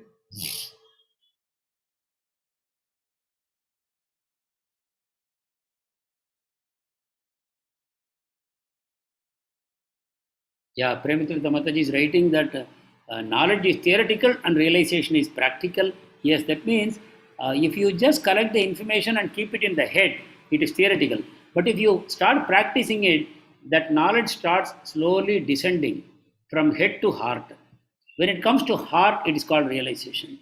When it is in the head only, it is called knowledge. So that way we can see realization and knowledge. Yes, Padmini Mataji? Hare Krishna, Prabhuji. Yes. Prabhuji, one practical question. As it was told that Krishna, bhakti to Krishna is the ultimate. We have to do bhakti every day. But we are used to doing pujas to the demigods. Suddenly we cannot stop that and start doing bhakti to Krishna. Even though we are praying to Krishna every day, simultaneously we are also praying to demigods. Like so many years we have been doing it. Na? How can we come out of that? Or we have that guilty feeling or fear? What do I say? If we suddenly stop praying to all these gods, what will happen? So how do we go about it? Yeah, actually, Mataji, there is no need to have any misgivings. We can worship demigods, but we have to have only this one consciousness, that's all. One small adjustment in consciousness is what we need. What is that adjustment? We know all devatas are also souls. We are souls, devatas are also souls. We read in the third chapter, no, like the chakra of sacrifice, the wheel of sacrifice. He sent the demigods and he sent all the living entities here and he said, you serve each other through the process of sacrifice. So when you give what they want, they give you what you need. Like that, the chakra is functioning. So devatas are simply departmental heads of the universal administration. Prabhupada uses this word. They are departmental heads of the universal administration. So administration means they all have their duties. They have some powers. Some delegation is given to them so that they can execute their duties. So they have duties and they have some powers. All this is given by Krishna only. So if you worship them, you are not doing wrong. But if you worship them, forgetting that they are the departmental head functioning under Krishna, that is when you make that mistake. That can be easily corrected. We know Krishna is transcendental, but the Virat Rupa of Krishna is a temporary manifestation. And all these demigods are all present within that Virat Rupa. And they have different duties to perform. They are all devotees of the Lord. They are all devotees of the Lord. And they have been rewarded with these positions by the Lord. So when you worship them, you are actually worshipping devotees only. But you should remember that. You should not give them independence. You should not think the demigods are independent, they are equal to Krishna, or they are superior to Krishna, or the demigods can give me some result which Krishna cannot give. Or you should not think, if I go to Krishna, he may not give, but demigods will give it to me. So that kind of consciousness we should not have. We can say, I am worshipping a limb of Krishna because I am attached to this particular form. But I know I am worshipping Krishna only. And Krishna himself says, you better worship me instead of worshipping the Devatas because it is Avidhi Purvakam. So we can remember that and we can still worship the Devatas and tell them, you are all devotees of Krishna. Please give me a drop of the devotion. We should not pray for anything else to the Devatas. That is where we have to be very, very careful. So the Devatas, you should offer only Krishna Prasadam. You should not offer Prasadam Bhoga independently to the Devatas. First offer to Krishna, then the Mahaprasadam of Krishna you can offer to the Devatas. And you can pray to them only for Krishna Prema, Krishna Bhakti. Nothing else you should pray for. If you are adhering to these things, and when you worship them, you remember that they are simply departmental heads and limbs of Krishna, then nothing harm is done. Actually, in Brahma Samhita, we use, we have Yatpada Pallava Yugam Viridaya Kumbha, that sloka we have for Ganesh, and Srishti Sthiti Pralaya Sadhana Shakti Rekha, that song we have for Durga Devi, then Kshiram Yata Dadvikar Vishesha Yoga, that song we have for Shiva, we have song for Brahma, we have song for Surya Dev, like that. So we can sing these songs in front of these demigods in full consciousness. Govindamadi Purusham Tamaham Bhajami. I am worshipping Govinda only. In these devatas also, I am worshipping Govinda only. So that way, it is only Krishna consciousness. We want to develop a consciousness. Our activities need not change drastically, not required. Is it okay, Mataji? Yes, Prabhuji. Thank you so much.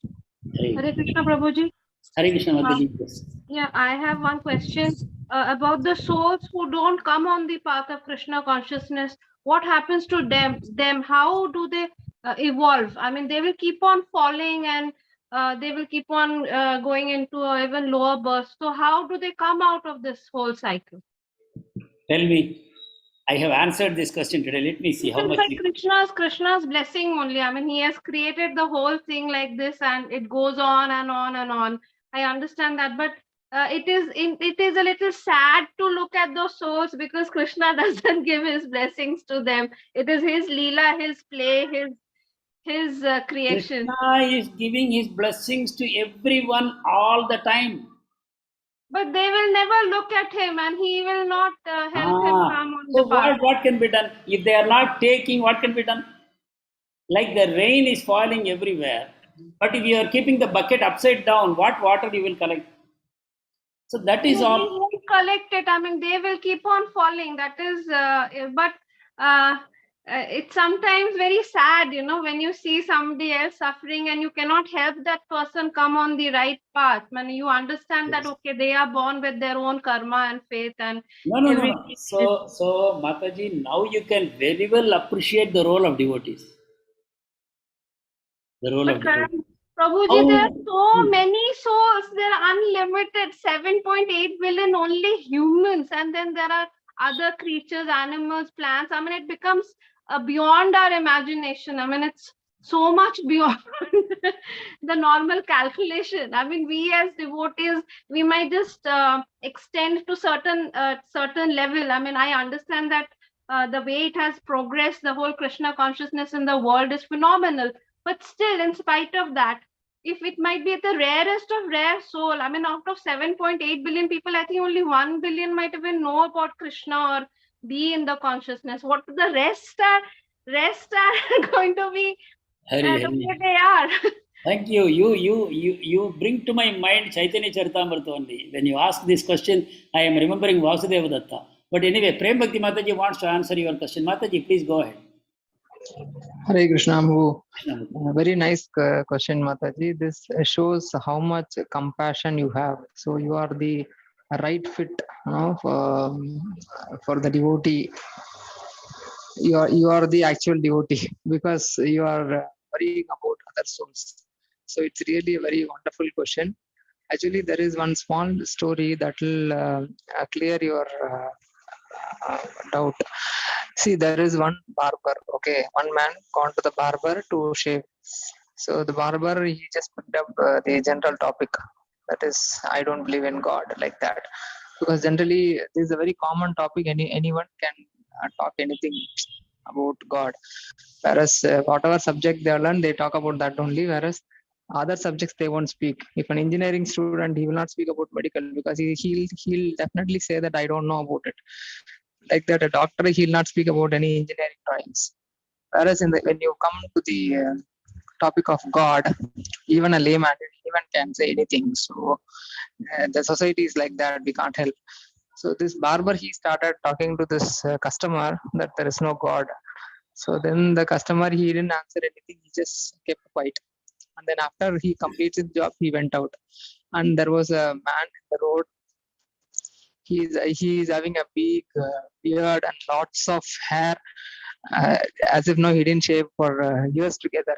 So immediately the customer came inside and told the barber, I don't believe in barber. I say that barber doesn't exist.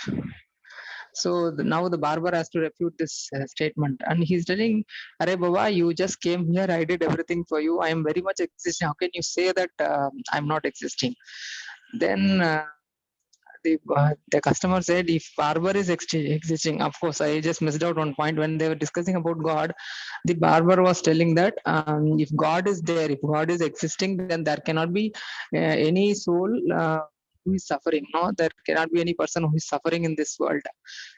So to answer to this, the customer said, "I believe there is no barber." And the barber said, "No, I'm very much here." Then the customer said, "If barber is existing, why there are so many people on the road? They have not shaved, and they have a big beard and long hair like that." So then the barber asked, "See, what can I do? They have to come, right? I cannot go and shave each and every person on the road. So they have to come to me." Like that. Then the customer said, "Yes, this is what God wants. You have to go to God. Only when you go, He is ready to give Himself to you. So it is your duty. You are not going to God. So it is your mistake." Like that he answered. So now the point is that many souls, they are not going to God, but here the devotee plays a very important role. That is why we are propagating Krishna consciousness. We are doing Nagar Kirtan, we are doing book distribution, we are trying to reach out to so many souls, as many souls as possible. So by hearing the holy name, when the Sankirtan man goes, Prabhupada's Hare Krishna will be, we could hear that. So anybody who hears the holy name, slowly their faith will develop. In that way, slowly they'll get some sukruti, and then they come to Krishna consciousness. So Yes. this is preaching is the highest social welfare as per Rupa Goswami, our Acharya. So I hope somehow I'm trying to answer your question. I hope you are clear. Hare Krishna. Yes, perfectly. See, actually, Bhagavan is okay in Goloka, right? But he is present here in the form of bhaktas. The devotees are simply the mercy of Bhagavan only. See, as I told in the beginning of the class, bhakti is independent, Bhagavan is also independent. So if Bhagavan gives mercy to somebody and he does not give to somebody, we will cry immediately, Bhagavan is partial. So, but Bhagavan is sitting in the spiritual world. But he has empowered his bhaktas. So these bhaktas are actually representatives of Bhagavan. And they can give mercy to anybody. If the devotee sees somebody in front of him and he says, actually Prabhupada, when he was in New York in the very early days, in where Prabhupada was staying, in front one pillar was there. In that pillar, one drunk was always sitting there. They used to call him bum. He would be always drunk and he will be lying there. Prabhupada said, how nice it will be if he also becomes a devotee. Soon he became a devotee and he became a very respected devotee in ISKCON. So like that, devotees have no problem. They can give mercy to any Tom, Dick and Harry. Krishna has given them full powers. As I said, devotee is simply representative of Krishna, Sakshat Hari. The devotees moving around, they are all Sakshat Hari, those who are doing preaching work. So they can give mercy to anyone and everyone. So that is one. And secondly, when you spoke, I could sense that you are feeling overwhelmed. Oh, there are unlimited number of souls. So how all these people will be covered? That sense of overwhelming happens only because we are forgetting the greatness of God, which is much, much, much greater than that. So if you read Harinama Chintamani, where there is a conversation between Chaitanya Mahaprabhu and Haridas Thakur. So these things are very, very nicely described. Premaki Mataji also briefly mentioned how it happens, like when we go on Nagar Sankirtan and all, whoever hears it, they get the Sukriti. And the Sukriti will accumulate, and soon they will be attracted to one bhakta, they will be attracted to one book, and they will start reading, and they will become devotees. Most fallen people, look at the hippies. It did not take them much time to become pure devotees. Prabhupada transformed them. So this will happen, and it has been predicted that in the times to come, much more empowered acharyas will appear. Not that it has ended with Srila Prabhupada and nothing more is going to happen. No. That is why, Prabhuji, one more small question. yes. When Brahma, he created the universe, he also created anger, greed, lust. Krishna says greed, lust, anger are the one which pull you down towards the hellish condition. Why did he even create these things? I mean, we could have only have whatever devotion, happiness, and other things. When you are creating something like greed, lust, and anger, and you're leaving it with the common person with his free will and he wants to enjoy. Obviously, it is used in a wrong way. I mean, If these things are not created, then where is the free will, Mataji? There is no free will, no. How do I exercise my free will if you don't give me the opportunity? Independence, basically. So that is independence. We use the independence in the wrong way. When we use the independence in the right way, what we will do? We will surrender our independence at the lotus feet of the Lord. That is also independence only. I, using my independent will, surrender that will at the lotus feet of the Lord. That is the best use of that will. But until that does not happen, I am misusing that will. But I still have that will. It's not taken away at any time. The soul is bound with the will. That will never be taken away by the Lord. That is His love for us. But Prabhuji, when we see the negative things, when it goes down to as bad as murder, or when you look at cancer, when you see a patient suffering. Actually, if you look through everything, you will see the soul is untouched. The lotus leaf and the water, they don't connect. The water Prabhuji, is always the pain is so intense. The pain is so intense when the person suffers. It at that moment it is beyond words. I mean, when you're suffering, you understand you have done something wrong, some bad karma which is affecting you. You understand Krishna is the solution, he is the person. You have the whole concept in front of you, and everything is almost clear. Although there is so much to it. I mean, obviously we cannot reach to that stage. We understand that probably we will have a second birth and birth again because we are at a very lower level.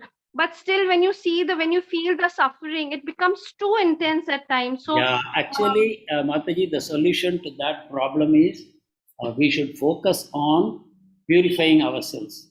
We should try to develop ourselves as a good devotee, because that is the only way you can do something for them. See, it is one thing to feel for them helplessly, but it is another thing to really work towards that.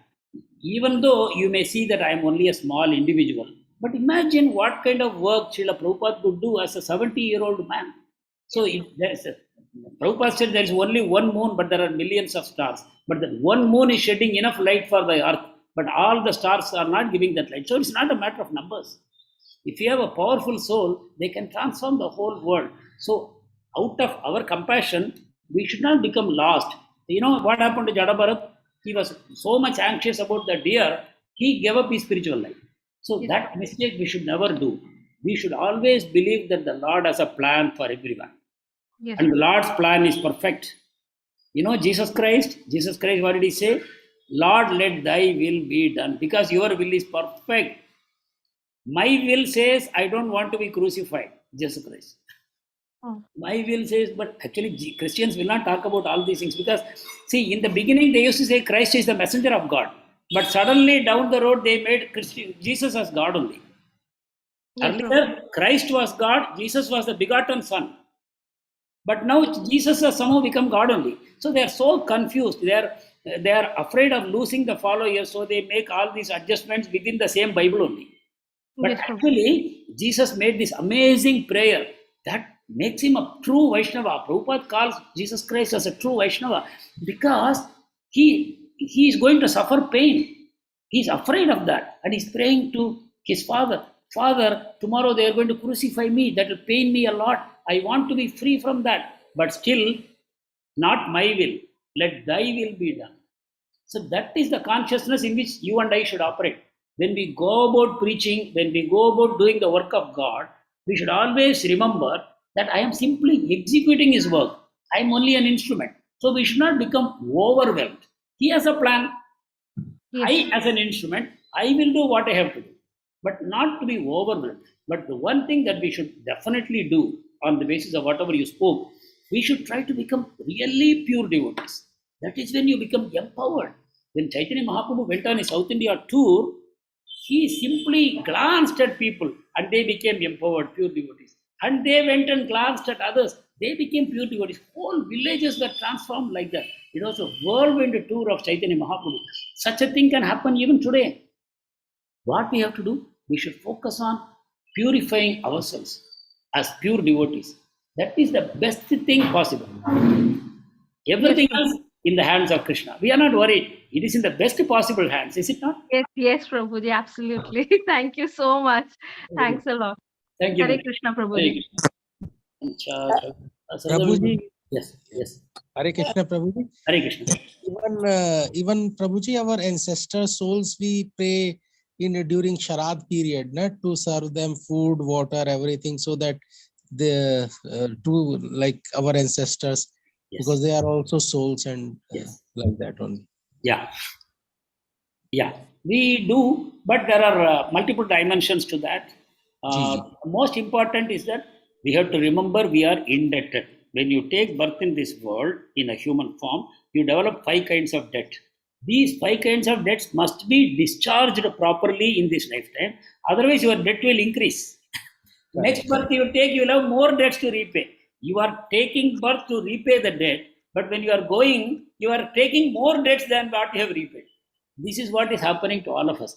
But anyone who takes to the devotional path, who worshipping Krishna, all his debts are discharged by the Lord. All his debts are discharged.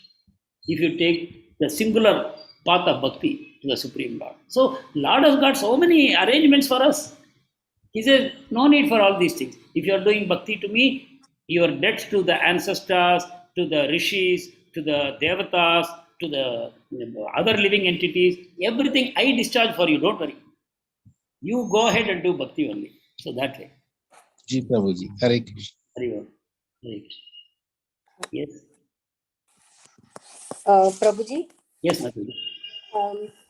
is there any sloka where Krishna says he has a form? What sloka he says he has a form? He says he's a source of creation. He has created everything. The whole cosmic creation is emanated from him. But is there any sloka where he says he has a form? Every shloka he uses me, I. He is a person. And he says, this Dhamma of mine is beyond this material world. Yaddad Dhamma nivartante tad Dhamma paramam mama. That means that there is one place which is beyond this place, where there is coming and going. This universe, there is coming and going, creation, annihilation. But beyond this is my Dhamma. Krishna is claiming. Okay. That is where I live. That is where I live. But in Bhagavad Gita, I am sure Prem Mataji may be able to cite some slokas immediately. It's not coming to my mind. But in Brahma Samhita, you get all these details. See, in Bhagavad Gita, Krishna is just giving a clue that he is a person. That is, in fact, if you come to the 12th chapter, which is about bhakti only, purely, there you will get lot of slokas where Krishna will say, perform bhakti to me. If you worship the formless one, it is very troublesome. Slesho adhikata raste sham 12.5. Slesho adhikata raste sham abhyakta sakta chetasham abhyakta hi gadir dukkham deha vadbhiravapyate. He is telling Arjuna, you are having a form, and if you want to worship God as though he is having no form, then he says it is very troublesome. And Slesho adhikataraha, you will suffer a lot. If you, and that too, there is no guarantee that you will achieve your goal. Okay. So then, if you see the 12th chapter, after the shloka 6, 7, 8, 9, like that, I think numbers I may be slightly mixing up. There Krishna says, worship me as though I am everything for you. Mayi eva mana agasva, mayi buddhim niveshaya. He says, put your mind on me. Put all your senses on me. Apply all your intelligence on me. Then you will come to me. Yes. That's all personal. These 9, 10, 11, 12, amazingly personal messages Krishna is giving. So there is no room at all to say that God is formless. But see, God is Brahman, Paramatma, Bhagavan. All three are God only. But Bhagavan is the highest manifestation. Brahman and Paramatma are the two aspects of Bhagavan. So Brahman is the formless, under support of creation. That is Brahman. Paramatma is the localized manifestation within each of us. Yes. But Bhagavan is the source of these both. Source Both Brahman and Paramatma, he is the source of them. And he is Bhagavan. And who is Bhagavan? Bhagavan is the one who is full of all opulences. He is full of 64 kalas. Krishnastu Bhagavan Swayam, you see in Srimad Bhagavatam. Yes. Rama, Him yes. be having a transcendental form, right? Yes, yes, that form is transcendental. The moment we say transcendental, we mean it is beyond Rajo, Tamo, Sattva Guna. It is Okay. beyond the three gunas. Anything within the three gunas is material form, material Okay. form. But beyond the three gunas, Vishuddha Sattva, that is beyond the three gunas, transcendental. Okay. So the Thank you. moment we say transcendental, we should not think it is formless. There is transcendental form, Sachitananda Vigraha. Krishna is Sachitananda Vigraha, like that. We need a transcendental eye, Divya Sakshu. That Chakshu Guru will give. That Yeah. Chakshu. Okay. Thank you, Prabhuji. Thank you, Mataji. Hare Krishna. Vancha kalpatarubhyascha kripa sindhubhyayevcha patitanam pavanebhyo vaishnavebhyo namo namaha. Sankirti Vaishnava ki jai, Srila Prabhupada ki jai, Gurudev ki jai.